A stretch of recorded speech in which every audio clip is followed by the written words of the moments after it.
Сәлеметсіздер ме, құрметті студенттер? Физикалық химиялық талдау жүргізу және одан алынған мәліметтерді өңдеу модулінің аналитикалық химия оқу практикасы. Сабағымыздың тақырыбы индикаторлар. Сабағымыздың мақсаты индикаторлар туралы теориялық білімді бекіту, оны тәжірибе жасауда пайдалана білуді үйрету. Енді балалар, индикаторлар дегеніміз не, соған тоқталып өтейік. Су ерітінділерінің ортасын тәжірибе жүзінде әртүрлі жолмен анықтауға болады. Солардың бірі ерітіндінің ортасы өзгерген кезде түсін өзгертетін индикаторларды қолдану болып табылады. Индикаторлар ерітіндінің ортасына байланысты түсін өзгертетін заттарды айтамыз. Біз аналитикалық химия және химия курсынан білеміз, яғни ортаның 3 түрі болатын, pH ортаның, яғни 7-ден кіші ол қышқыл орта, 7 бейтарап орта және 7-ден жоғары ол сілтілік орта болып табылады.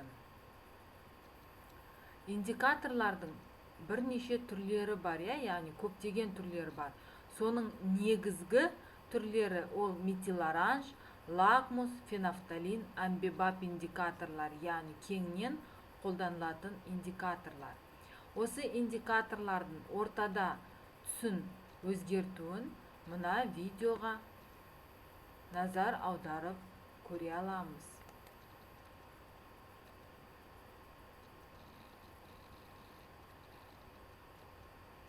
Алдымызда көріп отырғандай, мына бірінші тәжірибеде балалар, 3 химиялық стакан беріліп тұр. Осы химиялық стакандарда дистилденген су құйылып тұр. Яғни бірінші химиялық стаканға біз фенофталин индикаторын тамызамыз. Араластырамыз. Видеода көріп отырғандай, ерітіндінің түсі өзгерген жоқ. Екінші химиялық стаканға біз метил-оранж индикаторын тамызамыз. Видеода көріп отырғандай, ерітіндінің түсі өзгеріп жатыр. Араластырдық.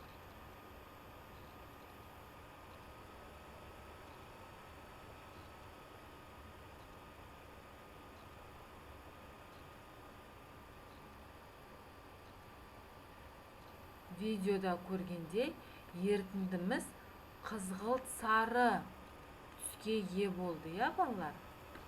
Үшінші химиялық стаканға біз лакмус индикаторын қосамыз. Ерітіндінің түсі күлгін түске өзгерді. Яғни бейтарап ортада индикаторлардың әсері көрсетіліп тұр, ерітіндінің түсінің өзгеруіне. Екінші тәжірибе, химиялық стакандарға біз қышқыл құйдық, яғни тұз қышқылын. Бірінші химиялық стаканға біз фенофталин ерітіндісін тамызамыз. Бірінші тәжірибедегідей ерітіндіміздің түсі өзгерген жоқ. Екінші химиялық стаканға біз метил-оранж тамызамыз. Бірінші тәжірибеде бізде метил-оранж тамызған кезде қызғылт сары түс болды, ал екінші тәжірибеде, яғни қышқыл ортада, метил-оранжымыз қызыл түс беріп отыр ерітіндіге. Үшінші стаканымызға біз лакмус индикаторын тамызамыз. Егер бірінші тәжірибеде, яғни бейтарап ортада лакмус индикаторы күлгін түс берсе ерітіндіге, қышқыл ортада ол қызыл түс беріп отыр. Үшінші тәжірибеміз ол сілтілік орта, балалар. Яғни сілтілік ортаға фенофталин ерітіндісін тамыздық, ерітіндіміз қызыл түске айналды. Немесе таңқурай түс дейді. Жаңа алдындағы тәжірибелерде байқағандай, бейтарап ортада және қышқыл ортада фенофталин ерітіндінің түсін өзгерткен жоқ. Екінші химиялық стаканға біз метил-оранж индикаторын тамызып отырмыз. байқағанда ерітінді сары түске өзгерді. Үшінші химиялық стаканға, яғни сілтілік ортаға біз лакмус индикаторын тамызамыз. Өздеріңіз көріп отырғандай көк түсті ерітінді, яғни ерітіндінің түсі көк болды. Яғни балалар, осы индикаторлардың көмегімен біз ерітіндінің ортасын анықтай аламыз, яғни индикатордың түсінің өзгеруінің нәтижесінде. Енді осы тақырыпты бекіту барысында мен сіздерге тапсырмалар әзірледім.